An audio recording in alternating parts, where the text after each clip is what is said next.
De me donner la parole pour essayer un peu de parler de ce qui se passe.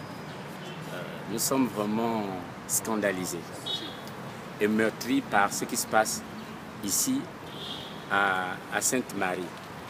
Hein? Ces élèves ne demandent rien d'autre que d'entrer dans leurs droits.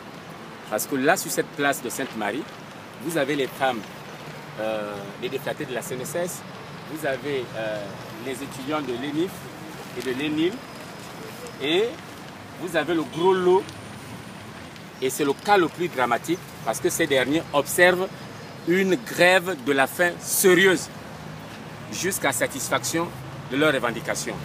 Malheureusement, depuis que les enfants sont arrivés ici, le gouvernement de la République s'en fout, éperdument. Hein? Je sais très bien que dans chaque pays, lorsqu'il y a des drames ou des catastrophes, les responsables se déplacent pour s'enquérir de la situation. Et cette jeunesse se meurt ici et rien n'est fait. Et aujourd'hui, nous avons près d'une dizaine d'enfants qui sont en train de tomber dans les pommes pour des problèmes de santé, d'hypoglycémie, de paludisme, d'hypertension ou hypotension. Donc, et nous sommes submergés par des ordonnances. Et ces enfants aujourd'hui sont hospitalisés dans un dispensaire qui se trouve non loin de Sainte-Marie. Alors qu'on pouvait bien amener les enfants là pour suivre des soins dans des structures hospitalières adéquates, comme l'hôpital militaire ou le centre hospitalier de Libreville. Mais faute de moyens, nous ne pouvons pas aller. Et nous nous posons la question, qu'est-ce qu'ils attendent pour bouger? Qu'il y ait un mort, qu'il y ait 2 morts, 3, et demain ces mêmes personnes seront les premiers à venir vers ces enfants pour demander d'être votés. Donc c'est un appel du cœur que je lance à tous les compatriotes pour venir en aide à cette jeunesse qui se meurt ici à Sainte-Marie. Nous avons l'impression que le bateau Gabon est en train de naviguer sans capitaine. Parce que le 17 août, nous avons vécu une scène inimaginable. Hein?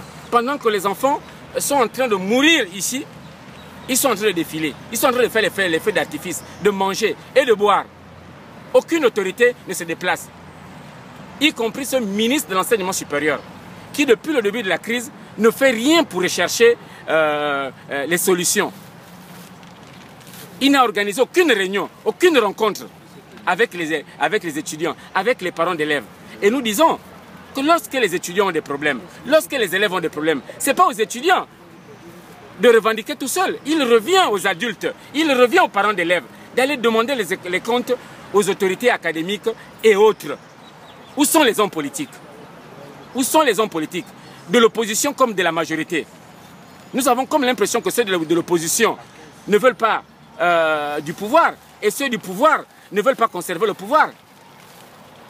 Sinon, comment comprendre que depuis ce drame-là, il n'y a eu aucune visite d'un homme politique, d'un député, d'un sénateur, de la majorité comme de l'opposition. Et ils passent leur temps à faire des entretiens, des causeries dans les quartiers et autres, des tournées politiques, des discours à la télévision, etc., etc. Pendant ce temps, le Gabon de demain est aujourd'hui sacrifié sous l'autel de la malgouvernance et des ambitions personnelles. Et nous disons non.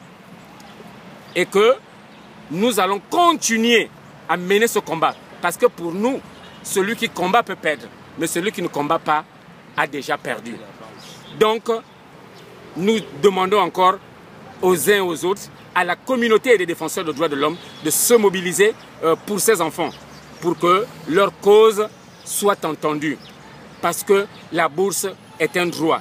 Parce que leur camarade, leur collègue au lot a été kidnappé et injustement incarcéré à la prison de Gros-Bouquet. Et n'oublions pas les exclusions qui ont été prononcées sans tenir compte de la réglementation dans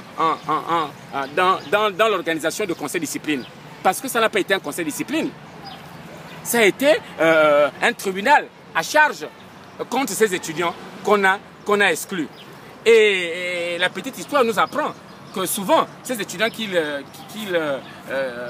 chassent du lycée ou de l'université, après ils les reprennent. Billy Binze lui-même, qui est le porte-parole du gouvernement, avait été exclu. Et aujourd'hui, il est porte-parole de la présidence et aujourd'hui condamne ces élèves, ces étudiants qui contestent, qui manifestent comme lui à son époque. Donc, ce sont nos enfants. Et que depuis 1960, depuis notre indépendance, on n'a jamais vu des mouvements de grève de la faim. Des enfants qui décident de se sacrifier pour leur cause. Parce que simplement, il y a les gens qui refusent de leur accorder ce qui leur revient de droit.